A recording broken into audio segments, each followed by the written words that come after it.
자, 수험생 여러분 안녕하십니까? 회계 강의 시작하겠습니다. 자, 162쪽에 재무비율 분석 3 나왔나요? 첫 번째, 활동성 비율입니다. 그죠? 얼마나 자원을 잘 활용하고 있느냐. 그죠? 자, 활동성 비율 안에 첫 번째 뭐죠? 매출채권 회전율. 여러분, 매출채권은 빨리 회수하는 게 중요하죠? 그죠? 회전율이 높아야 활동을 잘한 거죠. 그죠? 그러면 중요합니다. 매출채권 회전율, 재고자산 회전율, 이거 단골 문제가 되겠습니다. 그죠? 그러니까 가장 기본적으로 알아야 될 건 유동비율과 당자비율, 부채비율, 자기자본비율. 자, 활동성에 대한 첫 번째 뭐냐? 그죠? 매출채권 회전율이 되겠습니다. 그러면 공식이 어떻게 되느냐? 외우셔야 돼요. 외상 매출액을 뭘로 나눠요? 평균 매출채권.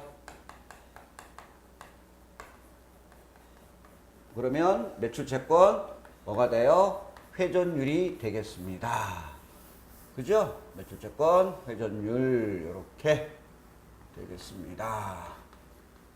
이렇게 여기서 평균 매출채권은 뭐예요? 기초와 기말을 더해서 나눠요. 기초와 기말을 더해서 나누기 2.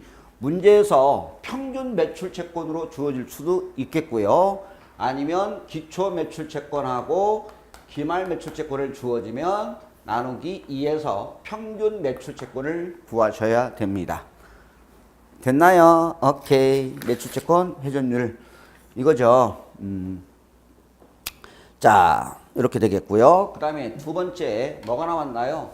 재고자산 회전율은 무슨 원가를? 매출 원가를 뭘로 나눠요? 평균 재고자산. 역시 평균 재고자산으로 나누면 재고자산 회전율이 되겠습니다. 됐나요? 오케이. 됐어요? 중얼중얼 그릴 수 있어야 돼요. 매출채권 회전율은 외상 매출액을 평균 매출채권으로 나누면 매출채권 회전율, 매출원가를 평균 재고자산 나누면 재고자산 회전율. 이렇게 중얼중얼 그려야 돼요. 그렇죠? 그러면 이 분자에다가 무엇이 올라타야 되느냐? 1년은 매출로 가정한다. 1년이면 365일인데 우리 시험에는 360일로 거의 대부분이 주어집니다. 안 떨어지니까 360일 이거죠. 이해돼요? 매출 채권이 들어오는데 얼마나 걸리는지 날짜로 얘기해줘 이거죠.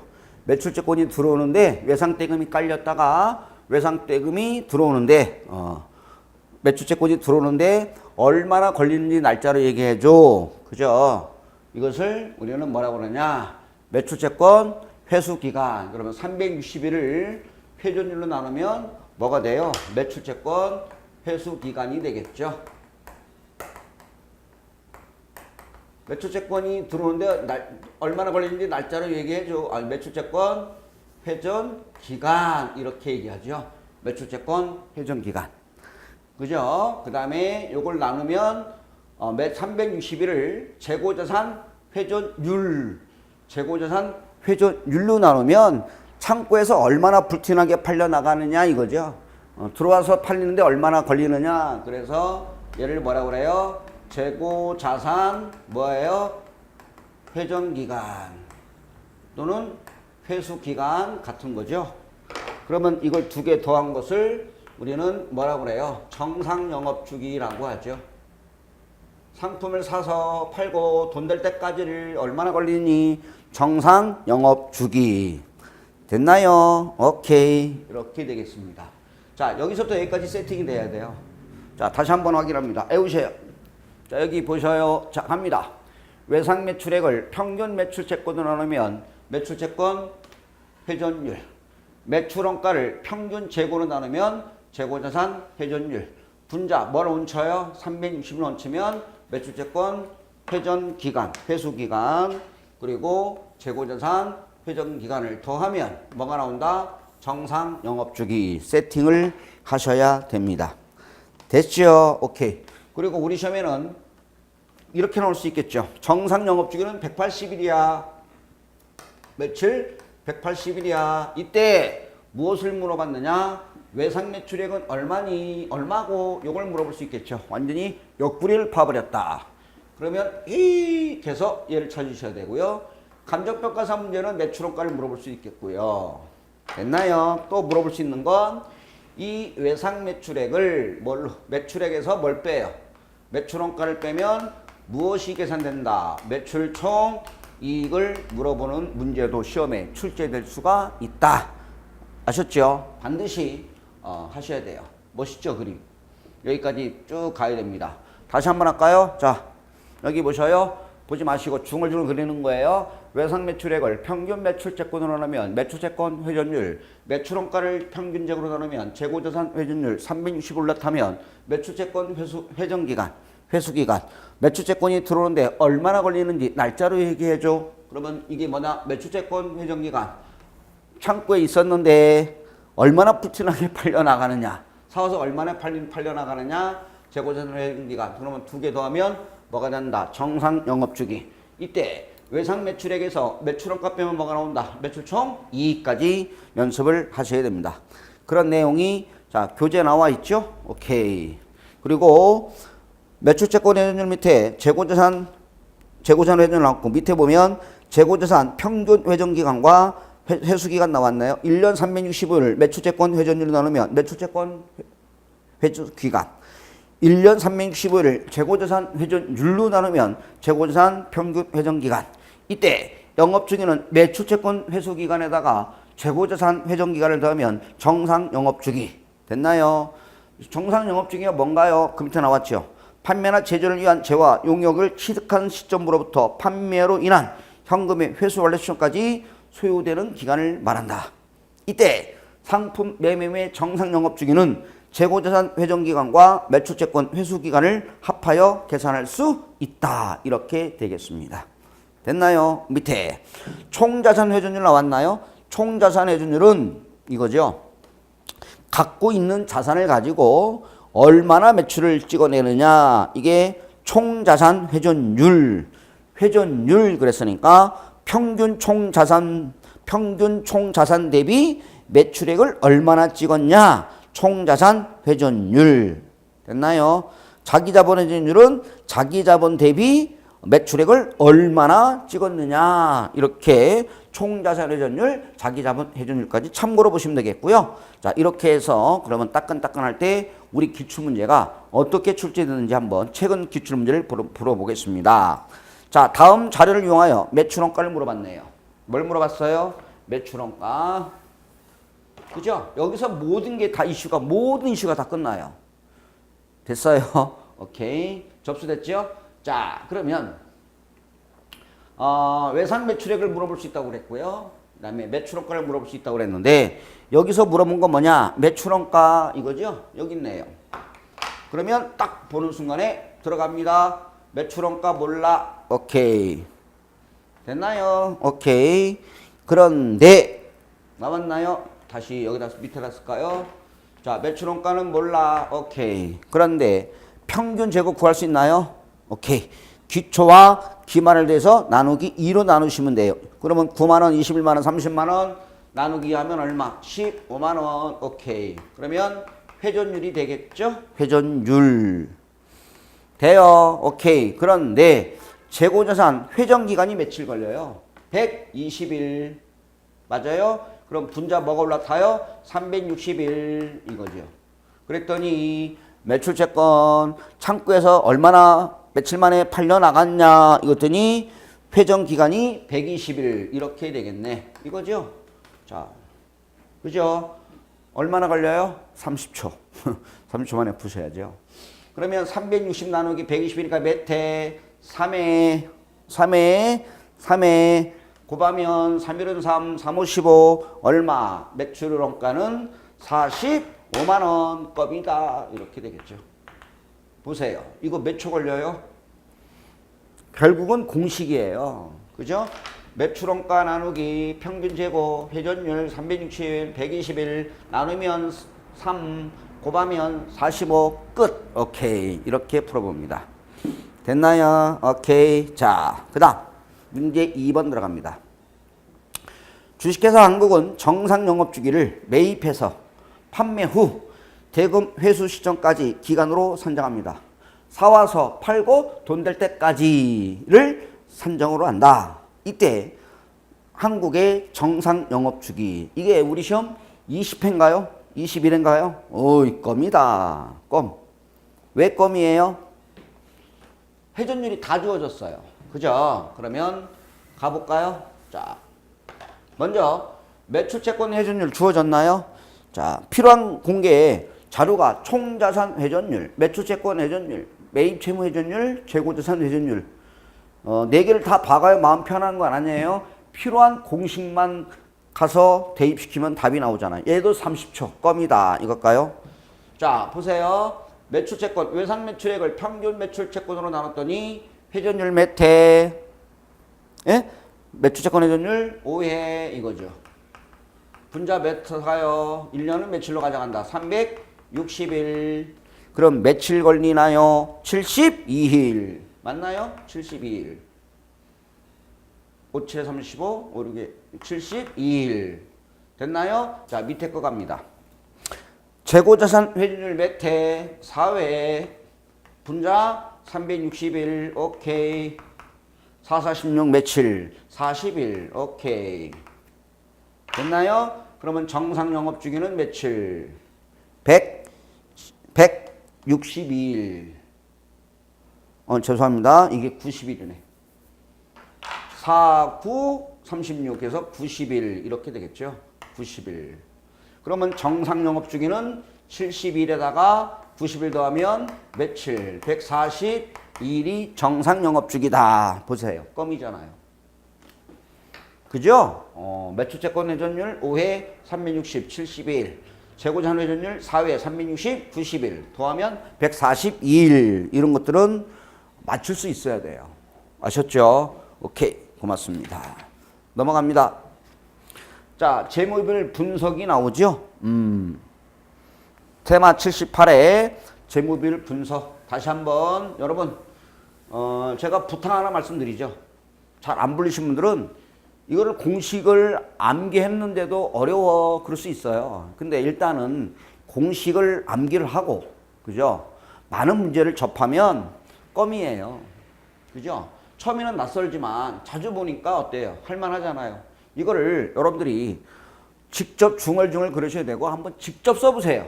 얘부터 외상 매출부터 쭉 가서 정상 영역까지 쭉 써가면서 연습을 하면 쉽다. 이렇게 말씀드릴 수 있겠습니다. 됐나요? 오케이. 잘하셨어요. 자, 164쪽에 가보시면 보통 주식 평가 비율 나오나요? 보통 주식 평가 비율에, 그죠? 좀 사이드인데요.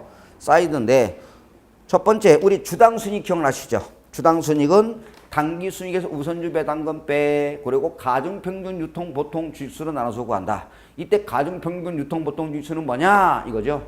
유상증자는 뭐 할 거다? 더 할 거 기간 고려해요. 추가로 주식을 발행한 거잖아요. 그죠? 자기주식은 뺄 거다. 기간 고려해요. 그러나 무상증자는 기초주식으로 가. 그죠? 이때 우선주 배당금이 안 주어지면 우선주 자본금 곱하기 배당률. 그죠? 우선주가 5천주. 액면 금액이 5,000원. 그럼 2,500만 원에 배당률 8%, 200만 원. 이렇게 연습하시면 되겠죠. 됐나요? 오케이. 두 번째, 주가 수익률이라고 하죠. 주가 수익률. 우리 주가 수익률은 우리 시험에 한 번도 출제되지 않았지만 한 번 정도는 확인해 보셔야 됩니다. 됐나요? 그러면 주가 수익률은 이거 지워도 되죠? 주가 수익률은 주당 시가를 뭘로 나눠서 구하느냐? EPS. 주당 순이익으로 나눠서 구합니다. 그래서 우리는 이걸 퍼라고 하는데요. 자, 주당 시가. 한 주당 시가죠. 영어로 얘기하면 P, price죠. 그 다음에 주당 순이익은 뭐예요? EPS. earning per sale 하죠. earning per sale. 주식에 대해서 얻었어 이거죠. 그래서 프라이스 주가를 주당 순이익으로 나눠서 구한다. 그러면 퍼가 계산이 됩니다. 됐나요? 잠시 후에 봐드릴게요. 그 다음에 뭐 나왔어요? 이제 배당 성향, 배당 수익률. 얘네들은 사이드입니다. 배당 성향은 뭐냐 이거죠. 배당 성향은 뭐예요? 단기 순이익 중에서 한 주당 배당 금액. 그죠? 단기 순이익을 벌었을 때 얼마나 배당하느냐 이거죠. 그래서 단기 순이익 중에서 총 배당 총액. 주당 순이익 중에서 또는 주당 배당. 한 주당. 그죠? 단기 순이익을 벌었을 때 얼마나 배당하느냐 이거죠. 강원랜드 여러분 카지노. 그죠? 단기 순이익에서 배당금을 무려 48%, 53%나 배당을 해요. 어마어마하죠. 그죠? 오케이. 어쨌든 단기 순이익 중에서 배당금을 얼마나 지급하느냐 이게 배당 성향이고요. 그죠? 참고로 보시면 되겠고요. 배당 수익률은 주당 시가가 만 원이다. 주식을 만 원에 사면 배당금을 500원을 받는다. 그럼 배당 수익률은 몇 프로? 5%. 한 주당이 얼마라고요? 만 원. 주당 시가가 만 원이에요. 주당 시가죠. 주당 시가가 만 원. 주식을 한 주를 만 원에 사면 배당금을 얼마나 받는다? 500원 받는다. 됐나요? 주식을 만 원에 사면 배당금 500원 밖에 못 받아. 이걸 우리는 배당 수익률 되겠죠. 참고로 봐주시면 되겠고요. 자, 됐나요? 자, 이번에 보면 자기자본 이익률에 뭐 나왔어요? 분해 나왔죠. 자, 자기자본 이익률은 두 가지가 있죠. 매출액 곱하기 총자산 회전율 곱하기 자기자본 비율이 나오면 역수. 그거보다는 밑에 거만 볼까요? 매출액 이익률 곱하기 총자산 회전율 곱하기 1 플러스 부채 비율. 거지 같은 문제입니다. 나보고 어쩌란 얘기냐 이렇게 했는데 혹시 우리 시험에 두 번 출제됐어요. 근데 두 번 다시는 나올 가능성은 없겠습니다만 혹시 밑에 거 매출액 곱하기 자기자본이익률은 매출액 곱하기 총자산 회전율 곱하기 1 플러스 부채 비율 돼요. 매출액 곱하기 총자산 회전율 곱하기 1 플러스 부채 비율은 눈여겨 한번 보시기 바라고요. 자, 그러면 오른쪽에 자, 주가 수익률 퍼를 한번 구해볼까요? 퍼 이렇게 나왔죠. 그죠? 그러면 여기서 주당 시가, 그죠? 주가, 프라이스는 주가는 주어질 거예요. 한 주당 주당 시가가 얼마죠? 9,000원 이렇게 되겠죠. 주당 시가는 9,000원이에요. 됐나요? 그러면 여러분들은 뭘로 나눠야 돼요? 주당 시가를 주당 순이익으로 나눠서 구한다고 그랬죠. 그러면 여기서 여러분들은 주당 순이익을 구해 오셔야 되겠죠. 돼요. 그러면 자료 나왔네요. 자, 단기 순이익이 얼마죠? 단기 순이익은 20만 원. 오케이. 여기서 우선주 철저하게 주당 순이익은 뭐야? 보통주 베이스를 가지고 합니다. 보통주만 가지고 주당 순이익 계산하는데 우선주 배당금이 얼마 있다? 2만 원 있다. 그죠? 그러면 가중평균 유통 보통 주수 주어졌나요? 몇 주? 100주 이렇게 되겠네요. 단기 수익에서 뭘 빼요? 우선주 배당금 18만 원에서 나누기 가중평균 유통 보통 100주로 나누니까 맞죠? 주당 순이익은 얼마? 1,800원 되겠습니다. 그럼 한 주당 시가가 얼마인데요? 프라이스 9,000원인데 EPS 주당 순이익은 1,800원이니까 몇 배? 5배. 5 이렇게 되겠습니다. 답은 5번. 그래서 요거는 좀 여러분들이 요거는 좀 애워놓으세요. 주당 시가를 뭘로 나눈다? 주당 순이익으로 나눠서 구한다. 주가 수익률 퍼다. 주당 시가를 주당 순이익으로 나눠서 구한다. 한 번만 더. 주당 시가를 주당 순위. 한 번만 더. 주당 시가를 주당 순위로 나눠서 구한다. 됐죠? 이렇게 되겠습니다.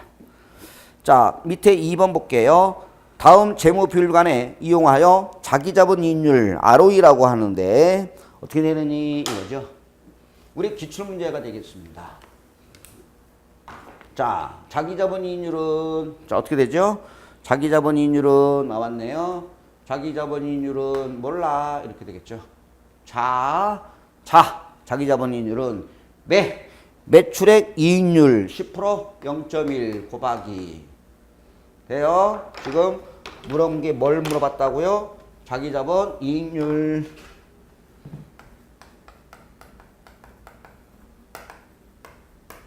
자기자본 이익률은 매출액 순이익률 곱하기 자매 총자산 회전율. 총자산 회전율은 1.2. 맞아요? 1.2 곱하기 자매총의 부채 비율이 나오면 1 플러스 부채 비율. 1 플러스 부채 비율. 뭐죠? 1.2. 돼요? 오케이. 됐나요? 이거예요. 분해한 거죠. 이렇게 세 개의 공식을 하나로 그냥 분해시킨 거야. 세 가지를 하나로 합친 거죠. 자기 자본 이익률은 이익률은 매출액 이익률 총자산 회전율 곱하기 1 플러스 부채 비율. 됐나요? 오케이. 이렇게 되겠습니다. 됐죠? 요거 곱하면 요거 더하면 2.2. 그러면 2.64인가요? 2.64. 맞나요? 2.64. 이거 곱하면 여기다가 0.1 곱하면 0.264. 그래서 자기 자본 이익률은 0.264. 맞아요? 0.264면 26.4%. 한번 참고로 ROE를 확인해 보시기 바랍니다. ROE. 오케이. 자기 자본 이익률. 오케이. 잘했어요. 자, 넘어갑니다. 자, 이제 재무회계 마지막 챕터 79에 재무복을 위한 개념체계 완 나옵니다. 그죠? 말이 겁나게 어려워요. 그리고 뜬구름 잡는 얘기를 지금부터 합니다. 와닿지 않아요. 그죠? 그리고 시험에는 꼭 한 문제는 무조건 출제가 됩니다. 가장 중요한 건 질적 특성. 그죠? 게다가 기준서 말들이 적혀 있어요. 지금은 좀 낯설어요. 맨 처음에 낯설었잖아요. 근데 어때요? 여러 번 보시면 돼요. 여러 번 보시면 갈 힘이 생겨요. 힘내세요. 그죠? 이렇게 돼서 한번 쭉 볼까요? 168부터 해서 166, 그다음에 168, 그죠? 2. 그다음에 170쪽에 보시면 질적 특성 1 반드시 출제가 되죠. 질적 특성 2. 174쪽에 질적 특성 3. 여기서 한 문제에서 최소 한 문제, 많게는 두 문제까지 나올 수 있는 챕터니까 반드시 씹어서 먹으시기 바랍니다. 10회독 하시면 되잖아요. 10회독.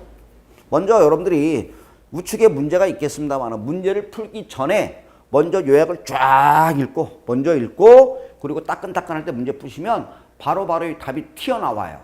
그런 훈련을 하셔서 시험 볼 때까지 여러분들이 한 10회독, 최소 5회독, 많으면 10회독까지 해서 반드시 나오면 서술형 문제는 5초, 10초, 15초 만에 답을 발라낼 수 있어야 됩니다. 됐나요? 1번 갑니다. 자, 한국채택국제기준의 특징. 자, 여러분 형광펜 아니면 저거 색연필. 그죠? 색연필 준비하세요. 자, 갑니다. 제가 재무복을 위한 개념체계 왜 만들었느냐? 왜 만들었어요? 모두에게 도움이 되기 위해서 만들었죠. 자, 첫 번째 특징입니다. 자, 과거 기준 나와 있고요. IFRS 국제회계는 나왔는데 비교를 제가 그림을 통해서 박아놨습니다. 과거에는 규칙 중심이었거든요. 근데 국제회계는 뭐예요? 규칙보다 원칙만 잘 지키면 돼요. 뭘 잘 지켜야 돼요? 규칙보다는 원칙만 잘 지키면 돼요. 원칙을 중심으로 움직입니다. 뭘 움직여요? 원칙을 중심으로 움직였고, 그 다음에 과거에는 자산가 부채를 취득원가로 평가했었어요. 그런데 지금 국제회계 기준은 자산가 부채를 공정가치로 평가하고 있습니다. 또한 과거에는 개별 재물제표를 중심으로 했었는데 지금은 뭐다? 개별 연결. 뭐라고요? 연결. 그래서 IFRS 세 가지만 원칙 중심, 그 다음에 공정가치로 평가해, 그 다음에 연결. 뭐라고요? 연결 재무제표를 중심으로 한다. 자, 개념체계의 목적입니다. 이 개념체계의 목적은 얘는 밑밥 깔아주는 문장으로 나와요. 절대 오답으로는 안 나옵니다. 됐나요? 그냥 쭉쭉 갈게요. 자, 첫 번째, 한국채택국제회계기준이 향후 새로운 한국채택국제위원회가 국제기준을 제정하거나, 그죠? 새로 만들거나 기존의 한국채택기준의 개정을 바꾸는 거죠. 그때 도움을 준다. 이번에 재무제표 누구? 작성자. 그죠? 작성자가 한국채택국제를 적용하는 한국채택국제의 미비한 거래에 대한 뭐 하는데? 회계 처리하는데 도움을 준다. 이거죠. 재무제표 작성자가 회계 처리를 하는데 애매아리까리하다. 애매아리까리할 때 작성자는 뭘 참고하라는 얘기예요? 개념체계를 참고해라. 이런 얘기 되겠고, 세 번째 감사인 이거죠. 여러분 감사인은 뭐 하는 사람이에요? 재무제표의 숫자를 믿어도 될지 말지에 대한 판단을 해주는 사람이죠. 그러면 감사인이 재무제표가 국제균을 따르고 있는지에 대한 의견을 형성하는 데 도움을 준다. 네 번째, 재무제표 이용자가 그 정보를 해석하는 데 도움을 준다. 이 모두에게, 네 개죠? 한국회계기준위원회, 재무제표 작성자, 감사인, 재무제표 이용자, 이 모두에게 도움이 되도록 재무보고의 개념체계는 뭐한다? 존재합니다. 이렇게 되겠습니다. 자, 그 밑에 개념체계 이상 나와 있습니다. 개념체계는 한국채택국제인이 아니므로 특정한 측정과 공시하는 기준을 정하지 아니한다. 오답으로 나올 수 없겠고요. 두 번째, 재무복을 위한 개념체계는 외부 이용자를 위한 재무제표 작성과 표시에 있어서 기초가 되는 개념을 정립한다. 그렇지요? 오답으로 나올 리가 없겠고요. 자, 세 번째, 오답으로 파면 여기서 파겠죠. 개념체계는 어떠한 경우에도 특정 한국채택국제는 우선하지 아니한다. 체크. 여러분, 개념체계와 한국채택국제기준은 서로 뭐가 될 수 있어요? 두 개는 상충될 수 있습니다. 누굴 손을 들어준다? 한국채택국제회계 기준이 우선해요. 그래서 회계기준은 뭐예요? 법전이고 개념체계는 뭐다? 도덕이다. 도덕을 물론 지켜야 되겠지만 법을 안 지키면 어디 간다? 아시죠? 감옥 간다. 그래서 개념체계는 한국채택국제기준이 우선하지 않는다. 누가 우선해요? 개념체계보다 한국채택국제기준이 우선한다. 이러면 맞는 거고요. 자, 오른쪽 문제 갑니다. 자, 문제 1번은 타시험 문제인데요. 우리 기출문제는 아닙니다만은 옳지 않은 것. 자, 과거의 기업회 기준이 기초 중심의 회계 기준이었던 비하여 한국채택국제는 원칙 중심이다. 그렇지요? 오케이. 땡큐. 자, 이번에 한국채택국제는 연결재무제표를 중심으로 주재무제표를 한다. 3번. 그죠? 실제로 맞는 회계처리를 규정하고 있고, 네 번째. 한국채택국제기준은 과거의 기업회 기준에 비해 자산가 측정을 측정함에 있어서 공정가치보다는 역사적 원가를 반영하고 있도록 하고 있다. OX, X. 그죠? 역사적 원가보다는 공정가치로 평가합니다. 한국채택국제기준은. 그래서 답은 4번. 오케이. 5번 맞죠? 오케이. 자, 밑에. 자, 재무보고를 위한 개념체계에 관한 설명으로 옳지 않은 것은 개념체계는 외부 정보 이용자를 재무제표 작성과 표시에서 기초가 되는 개념을 정립한다. 그렇지요? 2번. 개념체계는 감사인이 의견을 형성하는 데 도움을 준다. 개념체계는 그죠? 재무제표 정보 이용자가 그 정보를 해석하는 데 도움을 준다. 그죠? 개념체계는 뭐예요? 재무제표 작성자가 회계 처리하는 데 있어서 도움을 준다. 그렇지요? 개념체계는 특정한 측정과 공시관한 기준을 정하지 아니하나 특정 한국채택기준에 우선한다? 우선하지 않는다. 이렇게 해서 풀어봤습니다. 됐나요? 오케이. 자, 하나 더 해볼게요. 자, 재무복을 위한 개념체계 2까지만 잠시 보도록 하겠습니다. 일반 목적, 재무보고의 개념 나왔나요? 목적. 자, 개념, 목적. 자, 여기서 다 씹어서 먹어야 돼요. 목적, 유용성, 한계점. 우리 시험에 다 기출 문제입니다. 기본 가정까지. 그래서 168쪽은 10회독 하시기 바랍니다. 쓰세요. 거기다가 별 100개라고요. 별 100개. 자, 보자. 첫 번째. 일반 목적, 재무 목적은 현재 및 잠재적 투자자 및 기타 채권자. 뭐예요? 풀세트가 뭐죠? 투자자예요.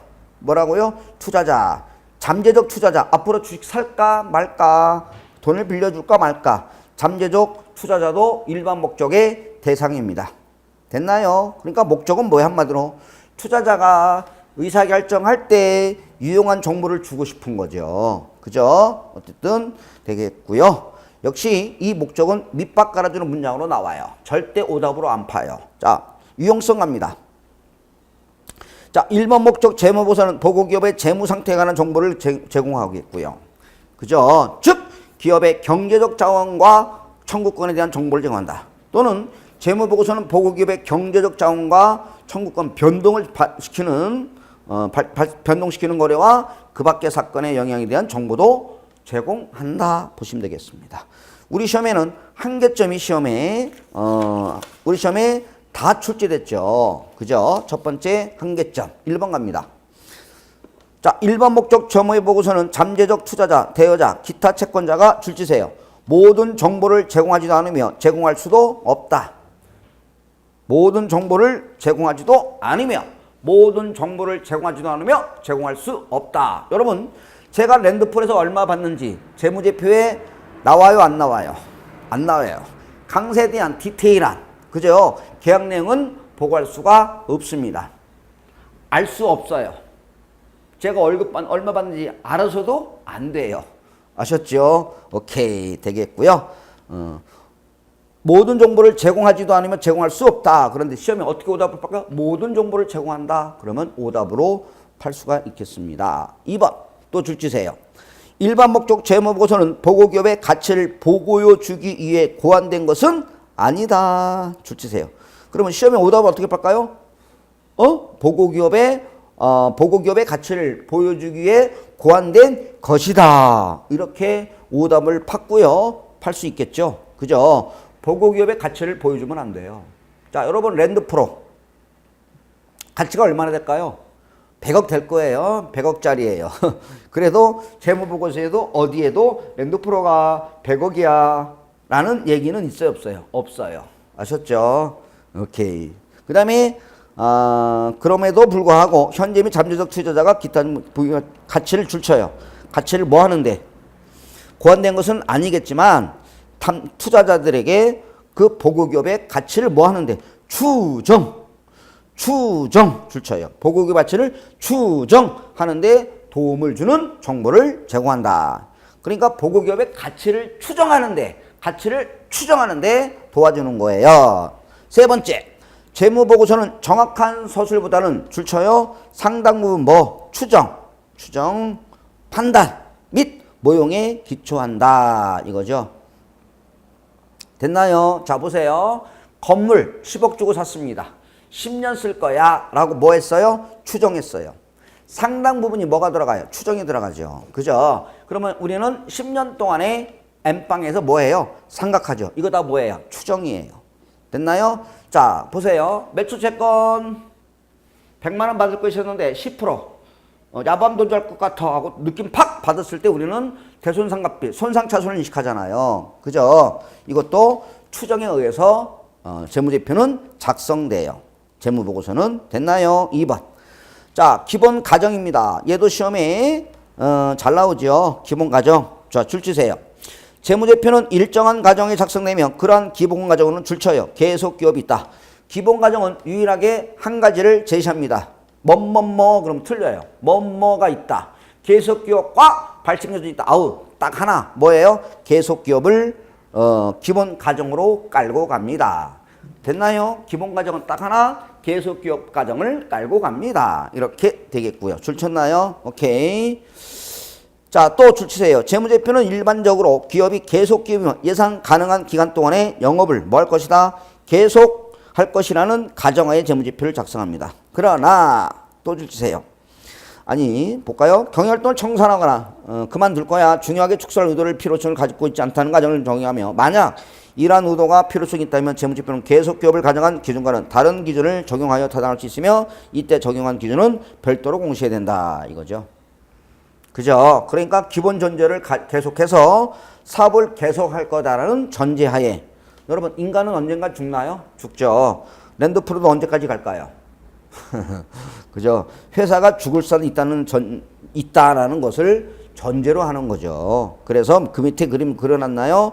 기본 가정은 계속 기업을 전제로 깔고 갑니다. 됐나요? 자, 오른쪽에 문제를 풀어보도록 하겠습니다. 자, 옳은 것 그랬습니다. 어려웠죠, 여러분들은? 일부 부채는 상당한 정도의 추정을 해야만 측정이 가능할 수 있죠. 여러분, 부채는 추정해서라도 부채로 인식하게끔 기준에서 허용하고 있습니다. 부채는 추정해서라도 부채로 인식하게끔 허용하고 있습니다. 됐나요? 2번, 자산 측정 기준으로 했을 때 역사적 원가는 현행 원가에 비교하여 적시성이 높다.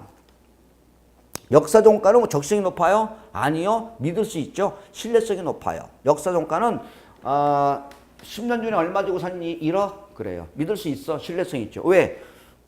1억에 샀다는 영수증이 있을 거 아니에요. 그죠? 오케이. 적시성이 높다가 아니라 뭐예요? 역사적 원가는 뭐예요? 에? 신뢰성이 높다. 그럼 현행 원가는 적시성이 높죠. 현행 원가 지금 사면 얼마니? 지금 사면 얼마 주고 살 수 있니? 그럼 이건 적시성이죠. 됐나요? 그래서 역사적 원가는 신뢰성, 현행 원가는 적시성 이렇게 확인하면 되겠고요. 자, 3번 재무제표 작성을 위한 기본 과정에는 계속기업과 현금들이 있다. 아웃 뭐가 있다 그러면 아웃 계속기업은 딱 하나. 계속기업을 가정하에 재무제표를 기본 과정은 유일하게 딱 한 가지를 제시하고 있습니다. 됐나요? 오케이. 자, 그 다음에 4번 일반 목적 재무보고서는 보고기업의 가치를 직접 보여주기 위해 고안된 것은 아니다. 고안되었다. X 이렇게 되겠죠. 답은 1번 찾아냈어요. 5번 경영활동 청산이 임박하거나 중요하게 축소를 의도 또는 필요성이 발생하더라도 청산할 거야. 중요하게 축소할 필요성이 발생하였다더라도 계속기업은 재무제표는 계속기업을 가정하여 적용하여 작성한다. 틀렸죠. 그죠? 다른 기준을 적용해야 돼요. 청산기업이다. 그럼 뭘로 볼까요? 시가로 평가되겠죠. 그죠? 시가로 평가되겠죠. 이렇게 되겠습니다. 자, 두 번째 갑니다. 재무복을 위한 개념책에 관한 설명 중 가장 옳지 않은 것은 재무제표는 일반적으로 기업이 계속기업이며 예상 가능한 기간 동안에 영업을 계속할 것이라는 가정하에 작성된다. 그렇지요? 오케이. 재무보고서는 정확한 소실보다는 상당 부분 추정, 판단, 모형에 근거합니다. 일반 목적 재무보고서는 현재 및 잠재적 투자자, 기타 채권자가 필요한 모든 정보를 제공한다. 아웃. 제공하지도 않으며 제공할 수도 없다. 답은 3번. 일반 목적 재무보고서는 현재 및 잠재적 투자자, 대여자, 기타 채권자가 보고기업의 가치를 뭐하는데? 추정하는데 도움을 주는 정보를 제공한다. 계속기업의 가정은 재무제표 항목들을 역사적 원가로 보고하는 것에 대한 정당성을 부여하는 것이다. 맞죠? 계속할 거야. 그러면 자산을 역사적 원가로 평가한다. 그죠? 계속기업 가정에서 파생되는 개념입니다. 자, 여기까지 살펴봤습니다. 됐나요? 자, 여러분 다음 시간에 뵙겠습니다. 감사합니다.